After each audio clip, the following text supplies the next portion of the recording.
उनके सभी प्रयास विफल हो रहे हैं।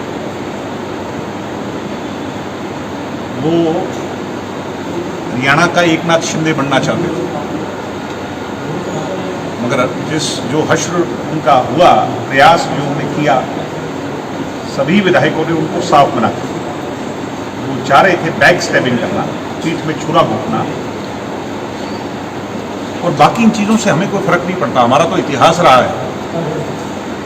मेरे परदादा चौधरी देवीलाल जी को भजनलाल ने धोखा दिया, सरकार उनकी बननी थी। बैक स्टैबिंग कर करके गवर्नर हाउस में जो तमाशा हरियाणा में हुआ उनको कोई भूल नहीं सकता।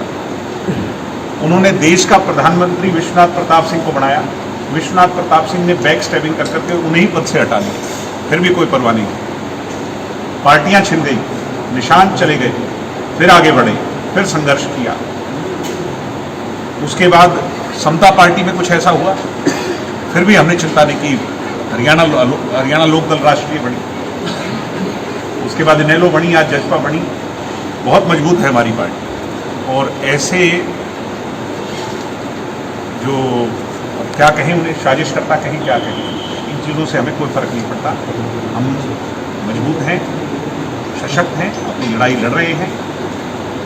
पंजाबी में एक गायक था सुरजीत बिंद्रखिया, हम बचपन में उसके गाने सुनते थे। उसका गाना बड़ा अच्छा था कि तू नहीं बोल दी तेरे विच तेरा यार बोलता। तो बबली नहीं बोल रहा, ये बबली के अंदर खट्टर जी बोल रहे हैं। तो थोड़े दिन बोलेंगे, 4 तारीख के बाद चुप हो जाएंगे, कोई चिंता नहीं है। बनाया था वही छोड़ गए उन्हें। फिर चौधरी देवीलाल ने जब कमबैक किया था, वो कैसा कमबैक था? चौटाला साहब ने जब कमबैक किया, वो कैसा कमबैक था? तो ये चीजें मैटर नहीं करती राजनीति में।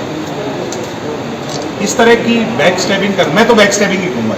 बैक स्टैबिंग करने का जो प्रयास करते हैं, मुझे रामकरण काला जी की बात बड़ी अच्छी लगी। उन्होंने कहा हम राजनीतिक बात अलग हो सकती है, मगर जिस पार्टी के एमएलए हम हैं, उस पार्टी के साथ गद्दारी नहीं करेंगे, वफादारी करेंगे। जब आपका कोई, जिस पर आपने इतना विश्वास किया हो, वो छोड़कर मझधार में आपको चला जाए, तो दुखी भी होना चाहिए और उसकी चिंता भी करनी चाहिए।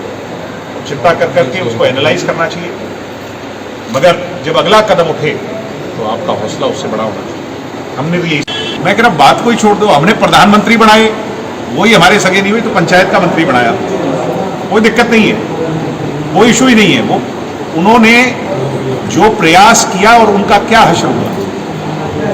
लोग ऐसा है, मैं आपको एक बात बताता हूँ, आप इतने पत्रकार हैं, आपके परिवार हैं, आपका एक एक ईंट से अपना घर बनाते हैं, उसको जोड़कर बनाने, खड़ा करने का जब प्रयास कर रहे होते हैं, और कोई लुटेरा उस घर पर कब्जा करने के लिए खड़ा हो जाए, तो फिर लोग, जनता उसको क्या कहेगी? देवेंद्र बबली को भी सड़कों पर निकलने दो, लोग देवेंद्र बबली का वो हश्र करेंगे, वो समय बताएगा। कभी भी बैक स्टैबिंग करने, पीठ में छुरा घोंपने वाले का क्या हश्र हुआ है।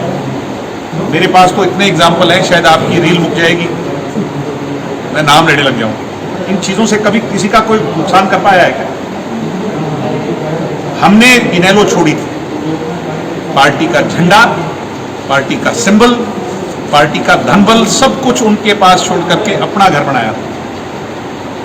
तभी आज भी लोग दुष्यंत चौटाला को पलकों पर बिठाते हैं। अगर उस दिन वो स्नैच कर करके आते वहां से, तो लोग हमें उस बात के लिए माफ नहीं करते।